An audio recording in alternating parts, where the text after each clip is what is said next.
Hello, everyone, and welcome to another special edition of PSVG Reviewcast in the Nintendo Labo, featuring your host, Kevin, the Star-Lord of the podcasting universe. And along with me is the Dr. Stephen Strange of the Food Kitchen, Mr. Justin Warner. Sir, welcome back. How are we doing today?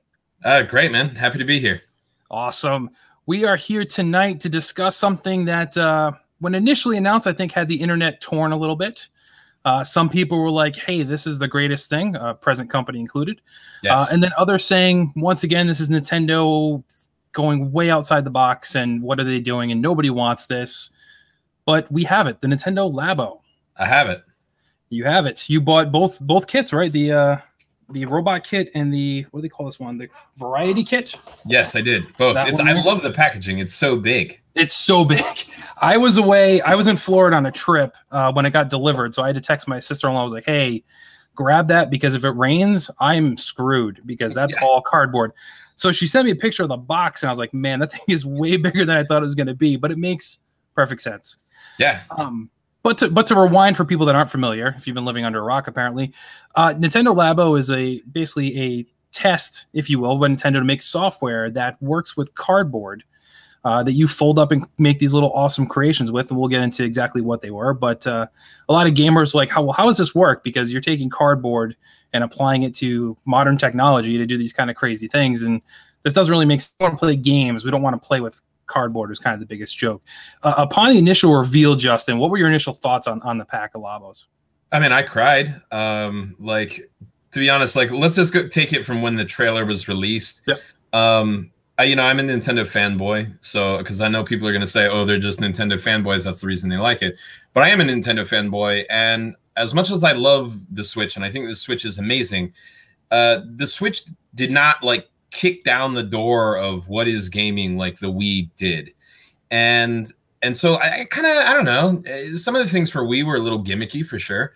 But when you see the Labo thing happening in the trailer and then you see that one note get pressed on the keyboard and all the magic starts happening, it kind of transported me to this time when, I could finally slice the Zelda sword and. Oh. And so I was very optimistic about it. I saw, of course, all of the stuff that people were saying on the internet. Is this a game? Is it not a game? So I just kind of did a deep dive into whatever information was out there, and they were calling these things toy cons. So it's like, cool, these are toys. It's a toy. Is it a video game? It's rooted in a video game, but it's more of a toy. Where I look at this in the spectrum of video game versus toy, you remember those old, the original Game & Watch, where it was just a bunch of not what do they call those things? Like LCD, I think. Yeah, like the old Tiger Electronics games. We all had those. Yeah, exactly. Yeah. Were they games? Not really. They were toys. You know what I mean? Totally. So I was like, well, if Labo can be a little bit more interactive or a little bit more exciting than those things, then I think it's a step forward for the is it a game, is it a toy thing. Totally. And I mean, Nintendo does that great thing of going out on the limb, doing something totally different that first people kind of raise an eyebrow to, and then realize how cool it can be. I mean, you look at things like, even if you go back to, you mentioned the Game & Watch, but Nintendo had the e-reader cards where you swipe the cards to play games on your Game Boy Advance, and they did Virtual Boy, which we don't talk about too much there, but Power Glove. These are all things that were really gimmicky that some worked and some didn't, but Nintendo was always willing to roll the dice and give it a shot. And I think that's the core of what Labo is. It is fun. And we'll get into that, but it gets you thinking. It's a creative process. It's something you can do together too. Nintendo's always been big on that with being with other people. So that's a big part of it there too. But let's dive right in then. We'll talk about the different components, I guess, of Labo and kind of what we found out through the process of making them. First thoughts, you open the box, you go through the 25 sheets of cardboard there. Easily. I was a little overwhelmed at first looking at it. I'm like, oh man, this is going to be rough. I don't know how I'm going to get through this. You look at the first one, it's like, oh, it's only one sheet. Okay. And then you go to the next one, oh, 2 sheets. Okay. And I kept going through the box, and the last one was the piano was 8 sheets of cardboard. I'm like, man, this is going to take forever. Yeah, so when I opened the robot, the way the sheets are arranged, and I actually think this is a very cool thing, especially if you're a parent that's nervous about, how much supervision am I going to have to do on this sort of thing, or if you're like me and you're just wondering, what is the time commitment? Just to give you an idea, each sheet has a symbol, be it a robot or a piano or a house or whatever the various project is. and then a letter next to it. And that's how the instructions, which are done digitally via the actual Switch tablet, they correspond to that. So it'll say, okay, pop out, these parts. They're on Robot 1 or Robot A and Robot B. Okay, cool. I popped them out. Now we assemble them. Robot goes, I don't think I'm exaggerating, but all the way to Q? Like, man. Yeah. I think it might even go further. Yeah. That's crazy. That's crazy. So I didn't jump on the robot because I was a little leery about how this was going to work and like that. So I stayed away from that for now. But I think afterwards, I'm going to dive into it next time for sure. But yeah, it's a little overwhelming, but they lay it out very well. And that's the thing I kind of want to show here. Hopefully the camera picks up there. So that's what you get when you first boot it up. It has the different steps there telling you what to do. Go through, you can make, you can play, you can discover. And it will literally walk you through, once you pick what you want to do, it tells you, okay, as you mentioned, go to sheet A and pop out these 3 pieces and they glow. So you're like, okay, they're very easily identifiable. Then it goes through, okay, now make these folds, do these folds. And it literally walks through every single step, which after a while you can kind of figure it out and okay, this is how I make the keys to the piano, for instance. It's repetitive a little bit. But you can twist it 360 degrees to kind of get the right angle to make sure you get the right piece.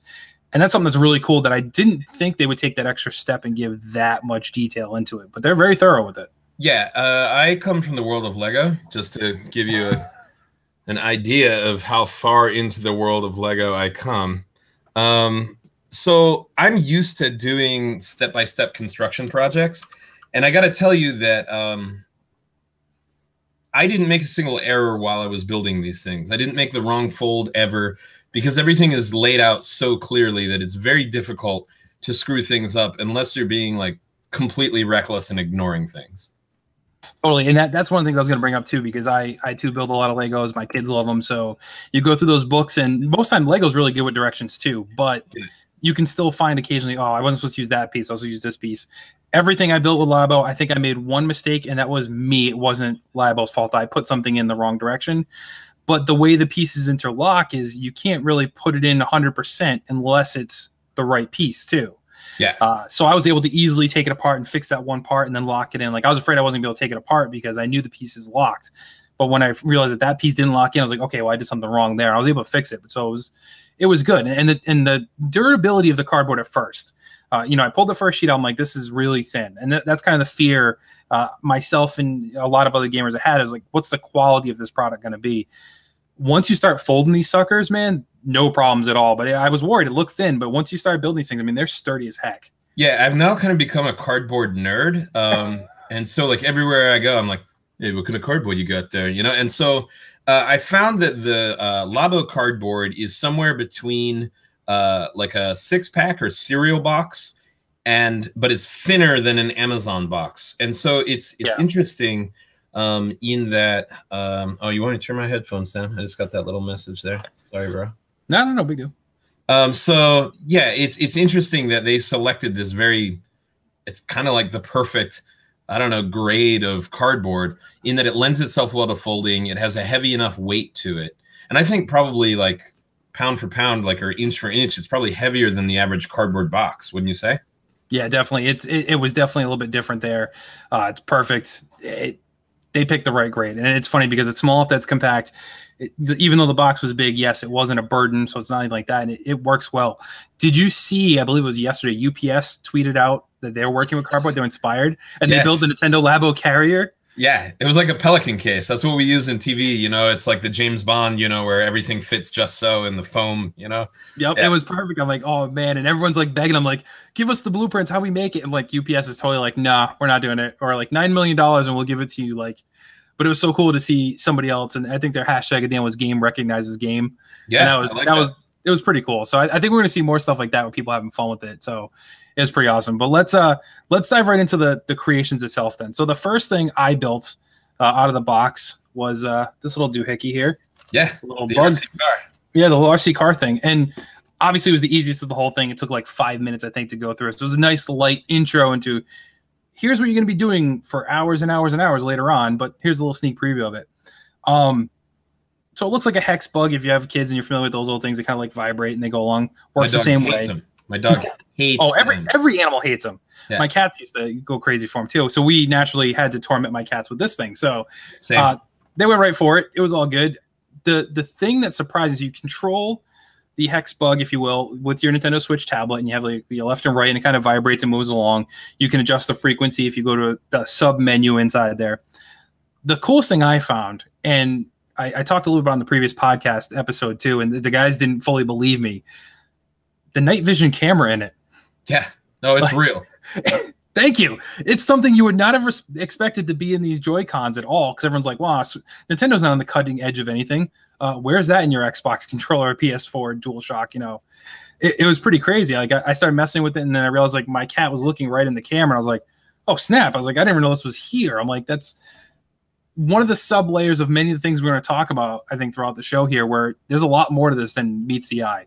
Yeah, 100%. I mean, nice choice of words there, as the infrared is not visible to the human spectrum, which is pretty wild. And so if you dive into the make, play, discover part of this thing, the discover part really walks you through how an infrared camera works, and what it works well for and doesn't work well for, and why it works in the dark and why it doesn't work in the dark, and so on and so forth. And so just to give you an example, if you were to say make the house contraption, the house uses the infrared camera to see various things. Hey, you have it. Oh yeah, I do. I got them all at the ready. You kidding me? Yeah. Right there. Got a little piece of there. So Justin's referring to, if you see the end, those little pieces of tape there. Yeah. The camera looks for those things. Yeah, and the camera loves them. And so I also learned a lot in this Discover section about how reflectors work. So in theory, everything is reflective, but something that is like a reflector on a bike or reflective tape actually is able to reflect directly back at the place in which the light originated from, which is why reflectors flash at you. So they hit your eye just right. So for example, they say you can't use aluminum foil as reflective tape, and then there you have it. It's because it doesn't reflect like a reflector does. Pretty wild. It's totally cool. So yeah, we'll actually, we can move on. Let's move on to the house then, since we're already kind of talking about that. So great. We talked about reflective tape there, makes things happen here. One of the things I want to note here, and this is kind of something I wasn't fully expecting once I built these things, was how they'd actually work. Right. So you have the house set up. We saw it in the videos, and it basically looks like a version of like a Tamagotchi or virtual pet. That would live inside the house here. You put your Nintendo Switch tablet right in the controller, and you have this little creature that comes out, and you can change his color, and you do little funky things in his house by using these different attachments that go in. So one of them was like, oh, you have this little switch thing. So, okay, not a big deal. But then when you have the camera, it actually snaps back. Something you would not expect in cardboard at all to be happening. Like, no, this is just cardboard. It shouldn't be doing this. You have this whole piece, which actually has no rubber bands or anything, and yet it's a spring-loaded contraption there. It also goes into the house. And then lastly, you have the crank attachment, which is on there now, and you're able to actually rotate it all out of pieces of cardboard and some elastics. My daughter loved this one. This is actually the last item we built last night, and she was playing with it for about an hour last night, and then I woke up this morning and she already had it out and was playing with it again. So that's how much she enjoyed this. Finding out all the secrets when you put the different pieces into the house, exactly what would happen. So like you do this side here, and that would switch on the lights in the house. And the little crank would make them run in a hamster wheel. But when you did different combinations of these pieces in there, it would be different activities. There's a bowling game inside of it. There's like a balloon fight type game where you got to float around and avoid being popped. So there's all these little secret sub things that you really have to, once again, to steal the Labo thing, make, play, and then discover it, because they don't necessarily say, hey, if you do X and Z, you're going to get this outcome. You find out by messing with it and going with it. So that part is really cool. Did you mess with this one at all? No, I played with it at the Nintendo store, so yep. I get 100% what's going on there. But I did not build that one yet. I went big, so I was like, okay, RC car, nice to meet you. Yep. I did the RC car, the piano, and then the robot. Gotcha. So yeah, it's very cool, and there's a lot of different things you can play these mini games in it, and then you're able to feed your little Tamagotchi type thing, and he changes colors and eats jelly beans and candies and soap for some reason. But it's Nintendo, it's Japanese. All the kids are eating soap these days. Well, Tide Pods, I guess, but you know, we won't go there. Don't eat Tide Pods, kids. So once again, a really cool thing that had a lot of depth to it that we really weren't expecting here. So let's talk about, I think, your favorite one so far that you jumped right to, and you sent me like a video day one almost of this thing here. This is the piano. So you can tell me my build time was probably just around 3 hours, I think, for the piano. Yeah, I was hovering around there. I was hungry, you know, when I just wanted to start creasing, you know. I built that RC car and I just was like, give me more creases. And so yeah, I was fiending for it. So I raced, and I'm gonna say probably about 2.5. They're about 2.5. But you know, if I had a kid I had to share the stage with, yeah, it would have taken a lot longer. Yeah, no, it's totally cool. So you can see here, all the piano keys actually pop back up with the use of no elastics or anything else but cardboard in this, by the way. So a very cool thing. All the keys work independently. You have these little plugs here that you can build. There's like 4 of them that come built that you can add different sound effects to it. And then it also has a little whammy bar type thing on the side there. Pokes back up and forward. Very hearkening back to Mario Paint that had the piano back in those days. So it's so good to see that back. Dude, you remember when I called it? It was way back when. It was like day 1 Labo, and I was like, Mario Paint is back, boys. I love Mario Paint. Like the Mario Paint was like really the first thing that got me into like any sort of I can make something, you know, like short of doing a flip book, like in the Mead binder, you know, in every little page. Like that got me animation like skills, and it gave me the idea of making chords and all sorts of stuff. Like I still listen every now and then. Like I'll go down a YouTube wormhole of Mario Paint jams. I love it. So great. Everyone loved Mario Paint, man. Between the keyboard and I think the fly swatter, I like the 2 things I did more than actually doing any sort of painting whatsoever. Mario Paint, but yeah, that was everybody. So yeah, why don't you talk a little bit about the piano thing? 'Cause I've been talking a lot here. So I know you've messed around with it much more than I have. My kid, actually my youngest, my 3-year-old, was playing with the piano quite a bit right off the bat. So she got a kick out. Love making the cat meow and everything like that and doing those things with it. But you've done some work right from day 1 there, and then you posted another video today on what you've been up to with that. So take it away. Yeah. So oh man, here we go. So the way the piano works is that basically all the keys are based on a sort of a fulcrum of sorts, right? So they're stationary. And then when you press them down, the end pops up, and then there's a piece of this reflective tape on this side. And the IR camera is programmed so that when it sees a piece of reflective tape in a certain position, it will make a sound. We'll get into what sort of sounds it will make in a few. But the cool thing about this is that you can actually explore the guts of this operation. And basically it starts out as 2 pieces of reflective tape that kind of set the parameters. So the camera is like, well, it's always going to be in relation to these 2 things. They're stationary. So then it knows where stuff pops up. And the crazy thing is you could press every single key on that keyboard plus change the volume or pitch while recording and hitting the whammy bar. And it's able to detect all of that. So it's like having a controller. So basically the Joy-Con and that camera basically lets you have a controller with like, I don't know, 30 buttons or something like that. It's pretty crazy.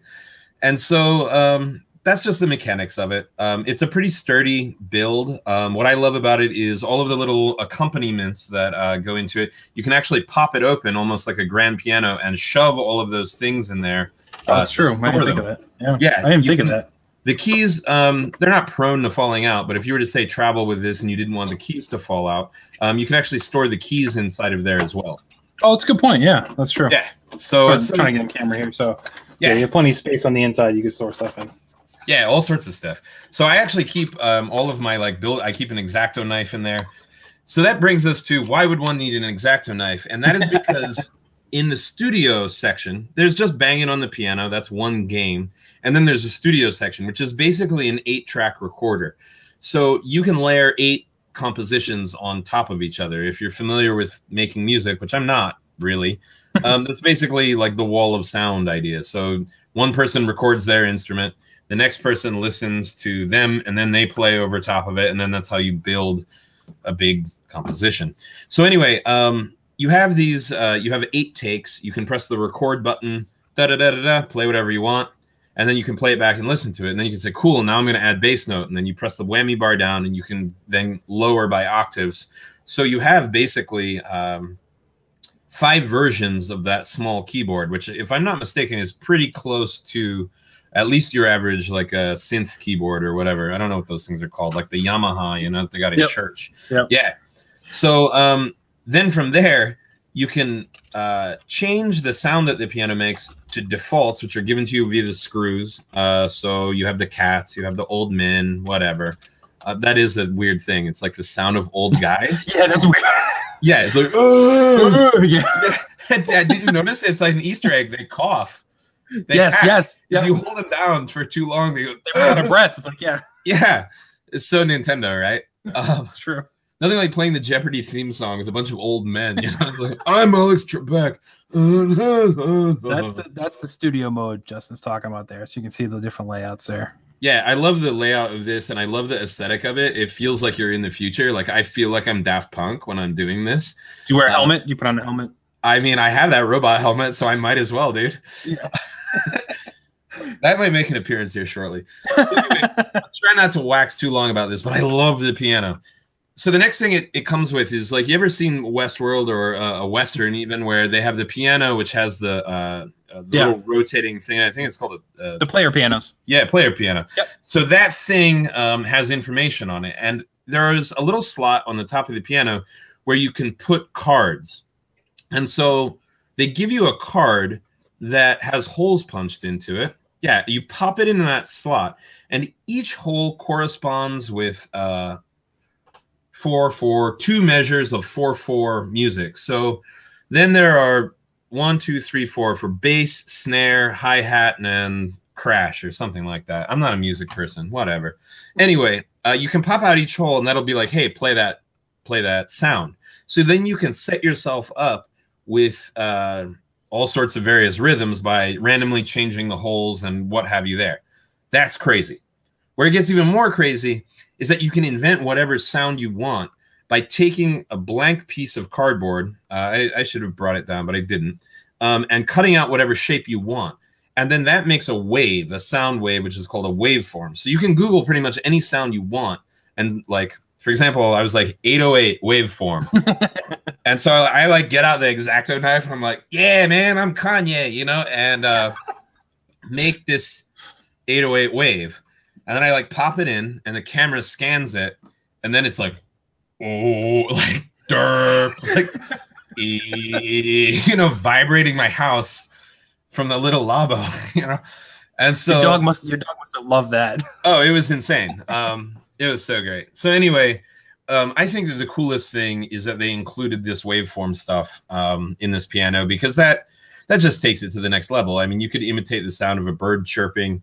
You could imitate the sound of a giant bird chirping by adjusting the envelope, as they call it, which is kind of the way in which the waveform is approached, and then also the what do you call it? Echo, reverb. Yep. Yeah, so I mean, it's tremendously deep. It's almost as deep as you want it to be. Yep, which is crazy because everyone's like, "Oh, it's just Nintendo made this little toy piano, and all you do is do." And the basic premise when you build it and play, it is very basic. Like, you can hit the keys and do different sounds. That's what my little kid liked. The 3-year-old was loving that, just doing that. But then you flip over that studio mode, and you're just like you said, I'm Kanye. You know, you can just do whatever you want with that. Which is, Nintendo didn't have to do that. That's the biggest thing. Is a lot of people may not even go into that. To what you did today, most people probably won't even go there, but they put it in there anyway. They didn't have to. They could have just left it as it is, and people would still be like, "Man, I'm making music with laser beams and reflective tape." Like, that's really all it is: cardboard, tape, and infrared beams. It's insane. I mean, we haven't even talked about the garage yet, you know. So, like, oh, don't get me started. So when people, I think I'm gonna like set. This will be the most controversial I get, but when people get upset about, "Hey, I'm paying XYZ $70 for cardboard." Okay, I paid $70. I got numerous functional game device things, but more than anything, like, I learned about waveforms, and then from there, using the knowledge that was given to me by this thing, I was able to then recreate an 808. And like, what? Like, what? Like, the sky is the limit with this, and it's really up to you into how much you enjoy it and how far in the wormhole you want to go.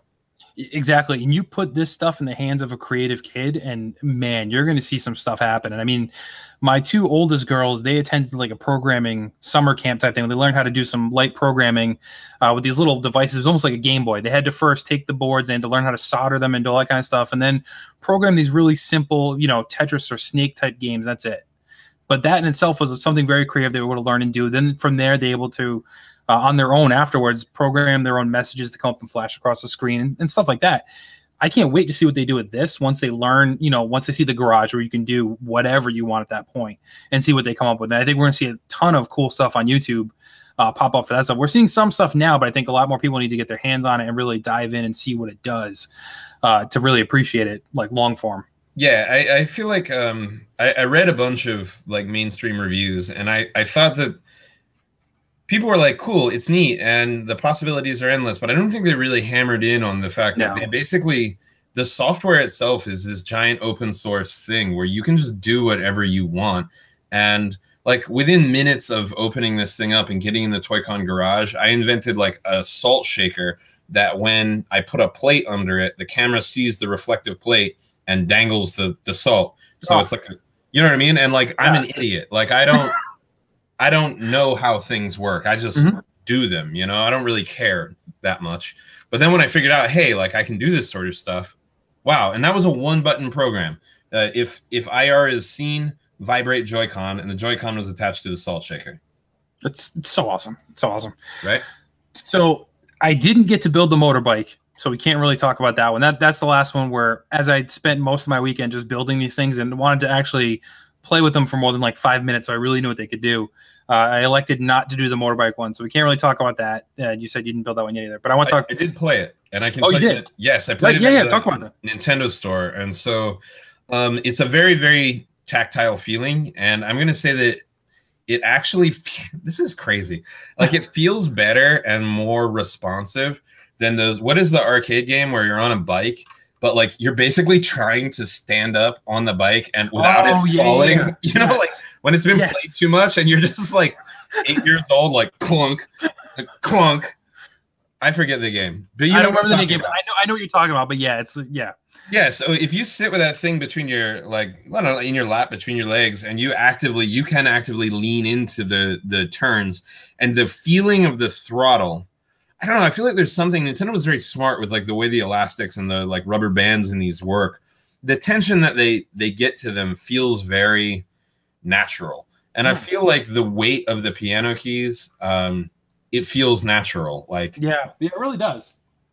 It's weird, right? Yeah. It feels. I just had to go press it again to figure. But you're right. It feels like you're playing like a keyboard. Yeah, and I don't know. Like I mean, to get nerdy about it, there's a part in the build of the piano where you have to simply wad cardboard into the key.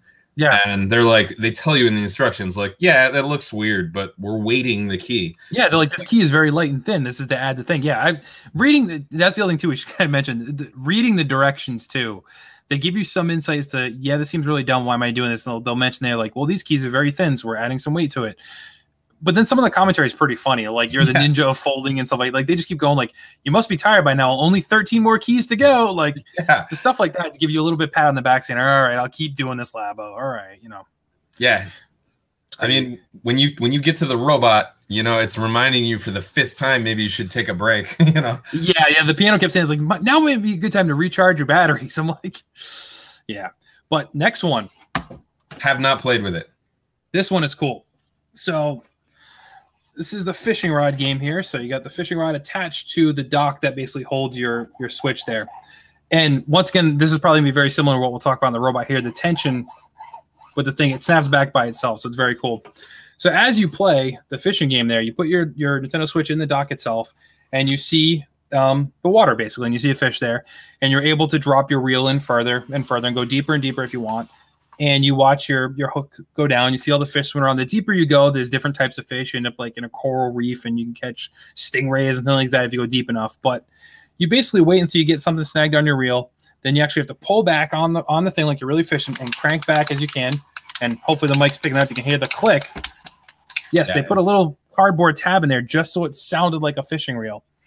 One of the coolest things I thought about this, so this was a lot of fun to play with too, and I'm not a fisher. I'm not the outdoorsy type. Shocker for everybody listening at home.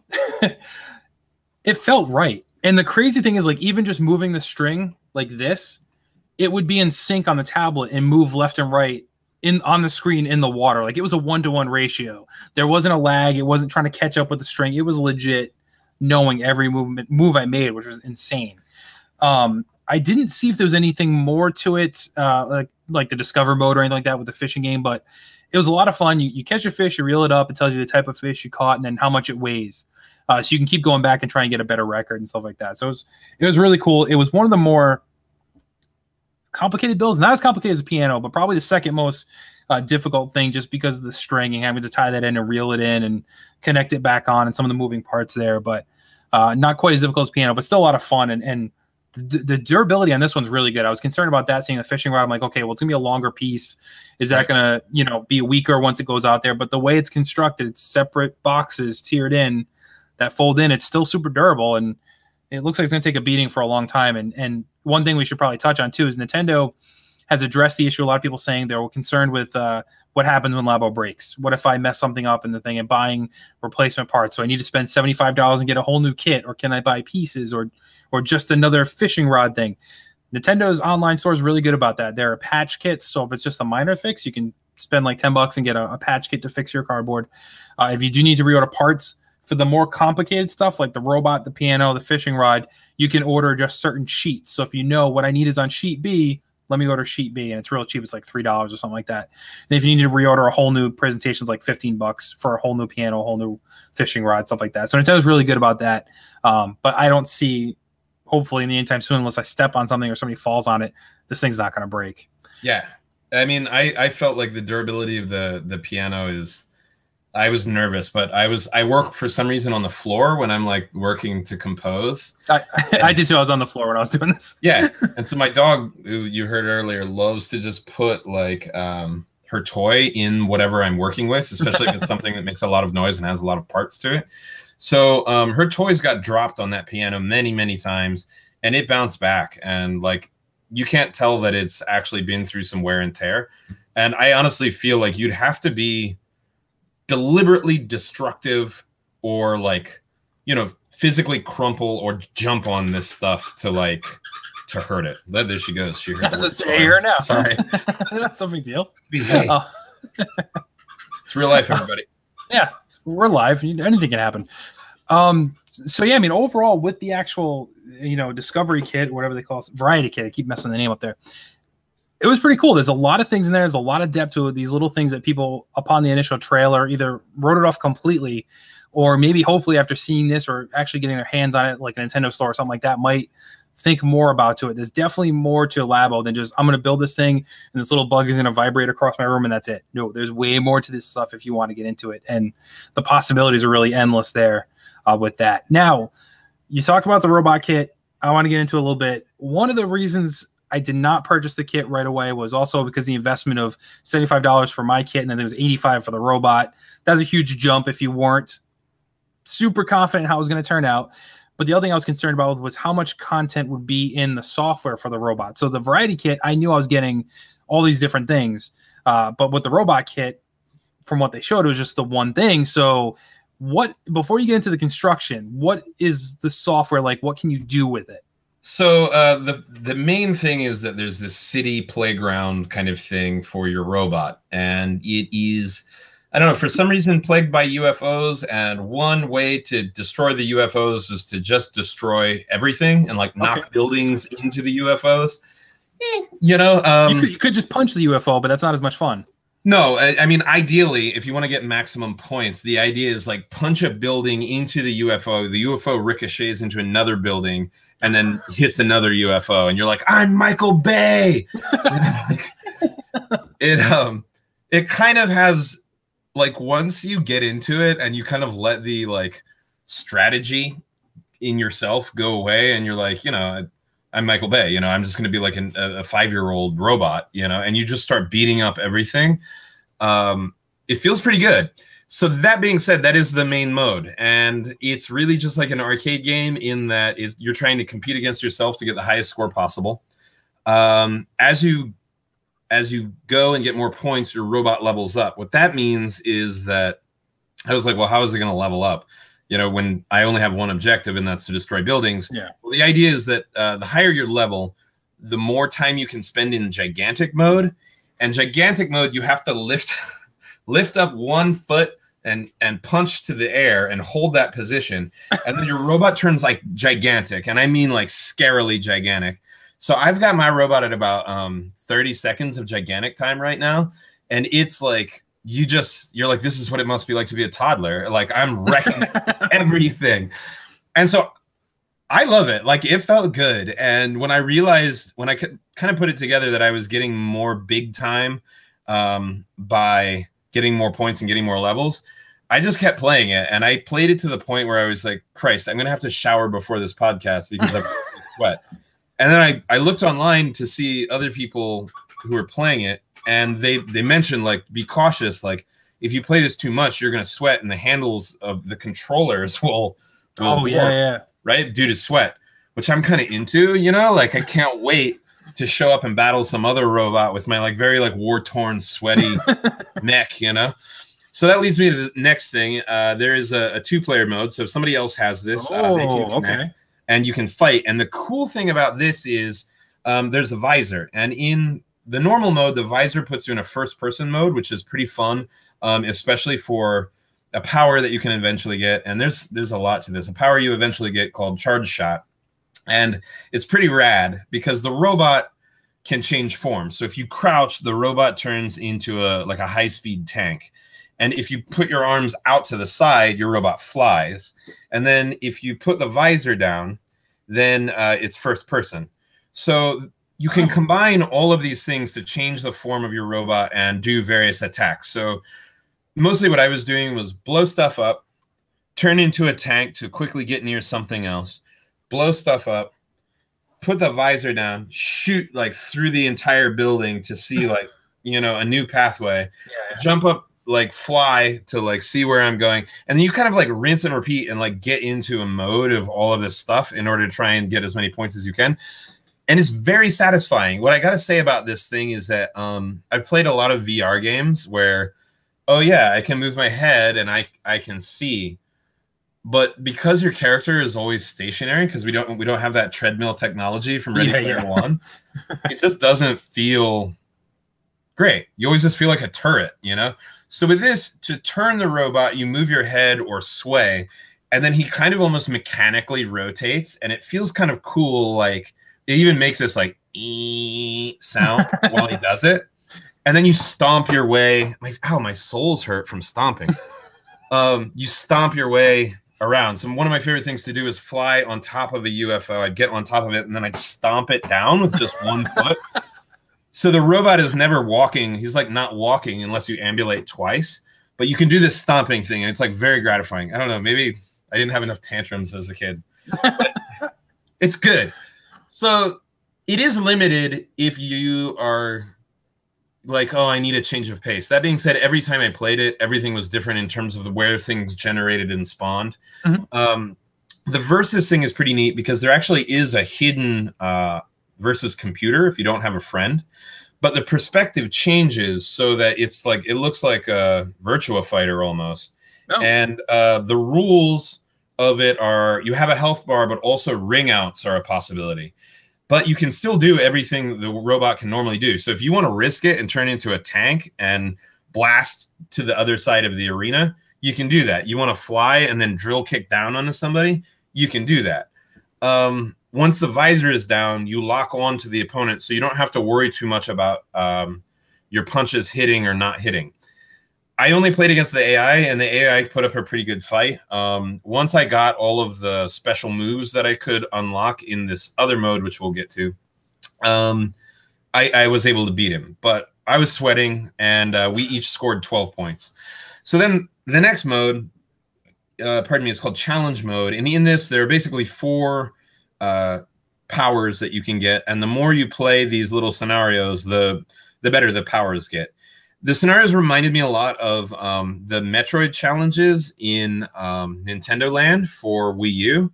I don't know if you played those, but they were pretty fun. And so they aren't like super fleshed out long-term like story things, but they really kind of give you a feeling for the mechanics of this in a place where it doesn't feel like you're going to be judged too harshly. You know, you're not wasting a solid 3 minutes of got to get as much points as I can time. So that's that. The last 2 modes are the Hangar, which is where you can customize your on-screen robot, similar to the way that the piano works with these little screws that you pop in and you turn around. They basically go through like an RGB and a brightness wheel in order to change every single part of the robot. So that's pretty cool because you can kind of customize. It's not just like 3 sections. You can switch between every body part you want. And then the next thing is Studio, which is where you can program of the 4 major actions. You can program them to do different things. So you can make like a kind of like a Godzilla sound, and then when you do the flying thing, it'll unleash this huge roar. Or my wife like laughs at this whole thing because, you know, I'm walking around the house in a robot suit, but I like came upstairs and launched into like a drum set. Like I programmed it so that everything had a drum motion, and that was really fun. And that's about it. I'll bring it up here just so you can see kind of the motions of how it works real quick. Again, this is where the IR camera goes inside of it. Right now I have the visor and the controllers stored in here. What I think is pretty neat about this, it actually has like straps that are like from an actual backpack. I don't know if you can see there. Oh, yeah. Okay, yeah. Yeah, and so these straps are really heavy duty. And the crazy thing is that they're all in here by tension. Nothing is sewn or stapled or glued or anything like that. So the worst you do here is like tie a knot. All right, so here are the controllers. This is wadded up cardboard.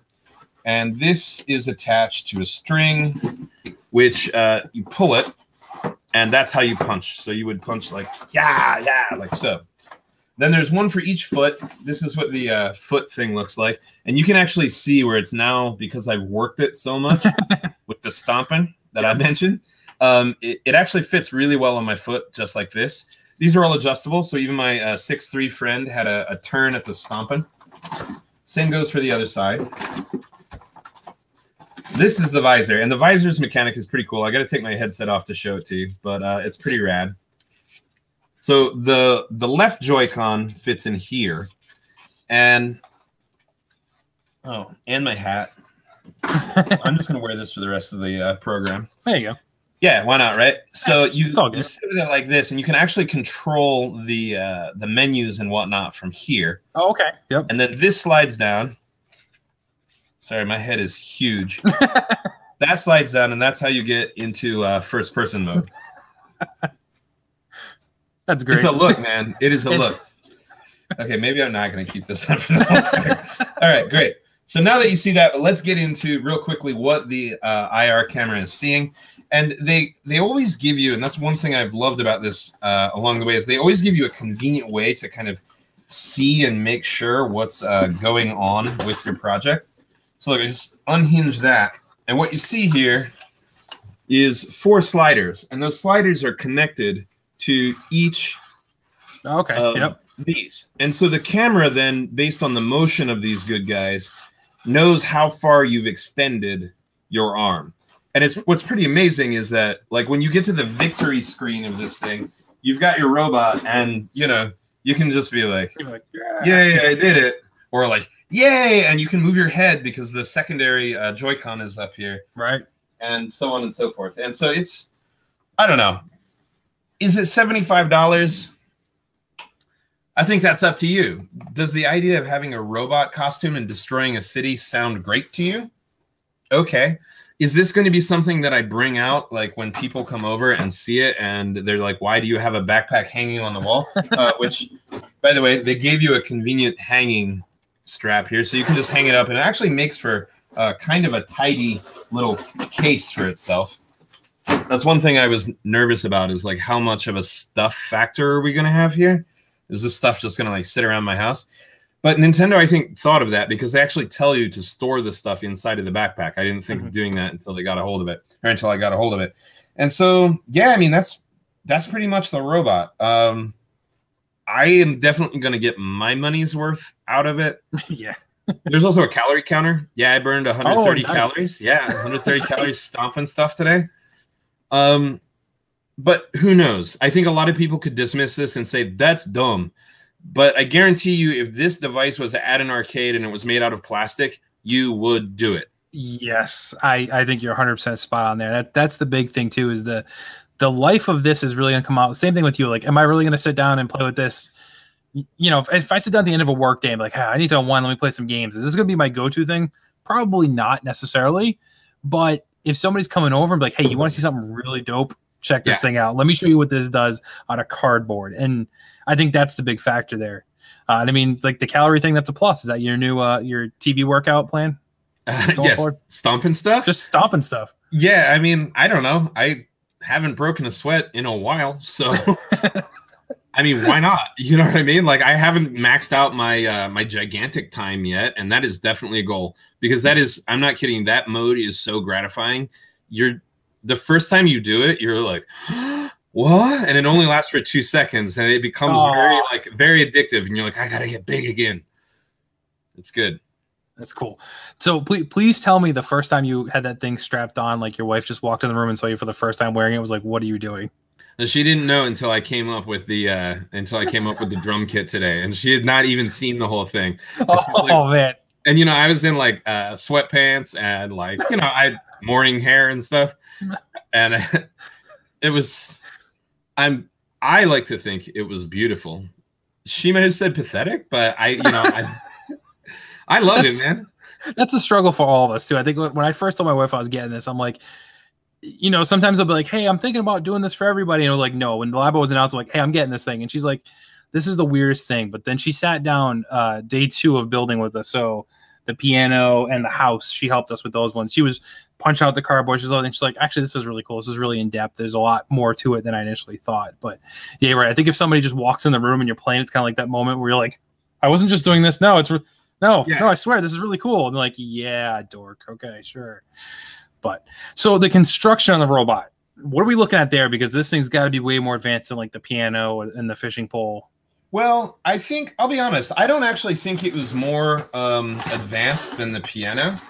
What I will say is that it took a long time to rig up those levers, for sure. Okay, those levers in there. It took a long time, but was it more advanced? I don't know. I don't know if my skill got better after dealing with the piano, you know, after acclimating myself to the world of Labo. But it didn't actually feel harder to me. It did feel a little longer. That's all. Okay. Interesting things about this that you don't see in the other kit are these eyelets. You do see string. It's the same string that you have in the fishing thing. These were kind of complex. The eyelets that are on the straps that are then... Yeah, the fishing pole had a couple eyelets here, really? But not. Yeah. There, so there's a couple there. Yeah, but yeah, all in all, like, I mean, it didn't seem that intimidating. It just seemed like a long time. But here's the thing that I look at in terms of value.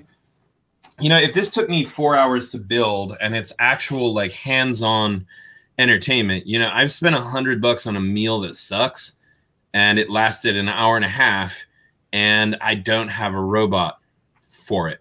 You know, that's true. That's a good point. I think I might have brought this up on a previous on our previous PSVG podcast, but I think we need to kind of reassess the narrative of what things cost and the value. Like, if you look at a video game that, let's just take, I don't know, Overwatch, right? And Overwatch was what, $60, and I probably put 200+ hours into it. Oh yeah, like, that's like a quarter an hour. Like, what in your life like costs a quarter an hour? No, it's true, and that's the big thing too. I was going to bring that up, and we actually had a question about that too. So Caroline, aka the girl who does all of our art, our creative mind back here, you've seen the artwork she did for the last 2 times we're here. Caroline, look around us. You nailed it. Yeah, exactly. So she says, for creative types like herself, is this purchase I should get sooner than later, or should I wait for a sale? I mean, for me, and I deliberately didn't answer. She asked me this like a week ago, so I deliberately didn't answer this until getting on here with you. For me, knowing how she is, I think it's something she would totally dig. For somebody that's creative, likes to mess around with things, likes to even just decorate these things afterwards. I haven't done any of that yet, but my oldest daughter is going to go ham on this stuff, kind of coloring it and using Kashi tape and stuff like that on these things and making them their own. Dude, they get a lot of fun doing that. For the first time in my life today, I was excited to go to Michael's. Like, yes. I'm like, what have I become? And I'm like, ooh, a blotter, stencils. I can make that robot mine, you know? Like, got a glue gun in each hand, just ready to go to town. Yeah, exactly, man. I was like, babe, you have a glue gun, right?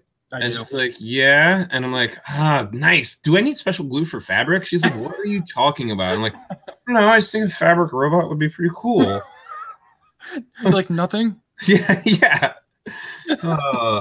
So I think so, Caroline. I think it's definitely worth it for people who, like you said, to appreciate the journey of building it, because that's part of that experience. So without actually playing any software, I've gotten almost 10 hours worth of playtime out of this. Yeah. Because just building the stuff is part of the fun, and watching how it works. And, you know, as you go through the process, like they show you the first key you build in the piano, they're like, hey, push the key and see how the tape reflects and moves up and down. This is how it works. I'm like, it's perfect. I'm like, it's showing you how it works. It's not just I'm building this and it works. You're learning as you go throughout the process. And that is very much part of the whole Labo experience in itself too. So I say go for it, Caroline. Yeah, one thing that I might add, Caroline, is if you're like me, one thing that I really love about this is that it's a new medium. Like, let's be real. Labo is a medium. Cardboard is now a medium. And if you are the kind of person that is creative and you can see a new medium and you like to dabble in it, or maybe you'd like to be the first person to make the yodeling Walmart kid on Nintendo Labo, like yours truly did, there is a rush to get into it because, you know, nobody has invented this salt shaker yet. And that sense of invention, and to be like, I'm like the first person to do this and to be here, and like I made like an 808 trap version of the Game of Thrones song. Yep. Like, this rules. So I say run, don't walk. Makes sense. Makes sense. So a couple other questions we got in, not Labo related, but I figured I'd throw them in here anyway because they're more directed towards you. Justin, when gaming, favorite snack drink combination for you? Oh man, it's tough. Depends on, okay, first off, it depends on if the game requires a mic. If the game requires a mic, then I'm mostly on liquid diet with the occasional soft food, like say beef jerky, potato rolls, a sandwich. Nothing really actually just beats a good sandwich, you know, that's well constructed. You can one-hand it, mow a bite, put it down. Oh, no, sorry, what was that, boys? Where are we landing? Yeah, that sort of thing. I like to relax at the end of the day with video games and a cold beverage. I don't know what your age demographic is for this. All over the place. It's okay. We could say beer. We talk about it. Yeah, every now and then I'm known to have a beer too. And nothing kind of really gets ready for me to like put the landing gear down and go to sleep, like playing video games, having a beer, and a snack. If it's not a microphone-based game, then, oh man, someone sent me some pork rinds that are like the fluffiest, crunchiest pork rinds that I've ever had in my life. It was so good. Like the experience was rad. Oof, sounds good. Yeah. I'm the same way as you. It's like a nice beverage in gaming before I get in bed every night. Pretty much is my routine as well. Right. So last question, with E3 coming up, what do you predict or what do you want to see out of Nintendo for E3 this year? Oh boy. I mean, let's like the obvious. Labo confirmed from Nintendo Switch, or for Smash Brothers Switch. I'd love to see a cardboard guy in there. That would be awesome. Make my absolute day. We just need to know more about that because I think that's the next killer app for this system, because the ability to take Smash anywhere, and yes, we could do that with the 3DS, but let's be honest, it's not the same. Not the same. No. Right? Not the same. So the ability to say, take a Pro Controller and have your own little thing there and to just do it, that's pretty rad. And I can't wait to see what that looks like. Obviously, if they're going to add the Inklings are going to change the meta. So It's basically a new game. So let's stop talking about, is this a sequel or a whatever. If you're adding new characters, it changes the meta. I mean, the game is completely different since Bayonetta was announced. Definitely not the same game as when she wasn't in it. That's true. And if you like, I'm just talking on a professional level, you know, which I am not. So I'm calling it a new game. I don't care. I really want to see that. Obviously, we need to know more about this Metroid that they teased like, what, 2 teases ago, and we didn't hear anything about. We need to know what that is. I'd love to see Labo robot controls for the Metroid game. I'm just saying. Oh, that would be sick. Yeah, like Metroid Prime style. I actually feel like, you crouch in this, you turn into a tank, then you turn into a ball, right? That makes sense. I feel like you do this, and that's your Samus jump, right? That would be awesome. I'm just saying, having that ability would not be bad. All right. Somebody get Reggie on the phone. Justin's got an idea. Make it happen. So those are a little out there. Mostly for me, I'm just excited about more, you know. I mean, Wolfenstein was just announced, which I think is pretty rad. And like, I love that Nintendo's scooping up kind of these games that are becoming great ports. I would not be surprised to see Fortnite. I think Fortnite on Switch is, I mean, that's just gonna, like, kids everywhere. You know, like, oh yeah, you thought your internet connection at school was bad before? Wait until these guys get D-pads. Like, and the crazy thing is too is like Fortnite, you know, too, it would have to come as free, and that just makes it even crazier because like if they brought Fortnite to Switch and said, hey, it's gonna be $30, I'd still pay for it. Like I'd be like, done, let's do it. Yeah, 100%. Crazy. And I think honestly, it's an opportunity because I don't think anybody is playing Build the World. I have not played it yet, but I have played with people who have played Save the World, which is the non-free part of Fortnite. And I can actually see that becoming a thing on Switch as a physical cartridge. I can see that. That's true. But we'll see. Who knows? Yeah, sounds good. All right, so I think we're about ready to wrap it up then, Justin. So overall, I mean, I think I'm pretty safe saying you approve of what you've experienced out of Labo so far. It was worth your money. It's worth your time and efforts. Yeah, I mean, for me, as a quasi-creative type, as a person who's always loved Lego, as someone who likes to, you know, have a rough understanding of how things works, yes. You know, if the definition of gaming to you is like 360 no scopes and that's it, then probably not the thing for you. Makes sense. Makes sense. So if people for some reason aren't familiar with you and where they can find you, where's the best way to look you up, Justin? Well, my most recent work is a show called Eat the Universe, which is found on Marvel's YouTube or on marvel.com. So I talk about all things of the Marvel Universe, and then I make food about that. The reason I make food about it is because in real life, or actually rather just on TV, I am a cook / celebrity chef. So if you catch me on Guys Grocery Games, probably in a couple Sundays, I generally am a judge or competitor on there. You can check out Foodie Call, which is a web series I did for Food Network. And then lastly, I wrote this neat doorstop called The Laws of Cooking and How to Break Them. Dude, like, that's my original Labo. I've used that thing as a coaster. I've used it as a trivet. I've used it as a doorstop, self-defense. Trust me, man, that's a good purchase. Self-defense, okay, but doorstop, that's not right, man. It deserves better than that. Well, I mean, you got 60 of them, you know, just floating around your house. Well, yeah, I guess that's true. So now, if Marvel filmed you and you're featured in Marvel, does that technically make Justin Warner part of the MCU? I actually do think that is canon. Like, I think that, I think that I'm officially the chef of heroes and the hero of chefs. And like, I don't know, I didn't get a cease and desist when I put that on my Twitter profile. So that's true. You didn't. Yeah, you know, like, great. But let's just say, without any spoilers, let's just say, keep a watchful eye. That's right. Justin will be in Infinity War Part 2. They gotta eat, man. They gotta eat. This is true. This is true. You're the guy at the shawarma stand. I'll fry your doner kebabs. You bet I will. There you go. It's fair enough. You can also find Justin at Eat Fellow Humans on Twitter as well, and Instagram, and all of the things. He's all over the place. So, Justin, thank you once again, sir, for spending some time with me to discuss the geekier things in life. Because, you know, all right, so you did let me down with the pineapple pizza. I will say that. The guys were giving me a bunch of crap about it, and they said, "Well, if only we knew a chef we can ask." And like, hint, hint, go ask Justin. You did let me down there, but I forgive you. I'm sorry about that, but I'm about bringing the world together. I know. I'm not that mad, but I'm also grateful you came on to talk too, because there's this big ongoing debate, and people even bringing up in the YouTube channel here. There's a conspiracy going on that we're the same person. Oh, I can see that. So the boyish charm and handsome looks. I just keep telling them no, and they're like, well, if only we had proof of this. And I'm like, well, we're doing a live podcast. How could I be doing like, well, it's on a computer, man. You could be faking the whole thing. And I'm like, no. But yeah, they're even saying in the YouTube channel right now, it's impressive how Kevin recorded himself with a hat and now is trying to respond to himself. Wait, so I mean, if we're doing this live, I could DM you right now, right? And you could show them that, right? And we could show the sending process, right? Oh, that's true. I'm doing it. Watch it. Hold on. I don't like skeptics, man. Let me pull it up right now. Okay, so it's up there right now. You and I. Right. Justin is typing. Here's proof, guys. Yeah, I'm typing.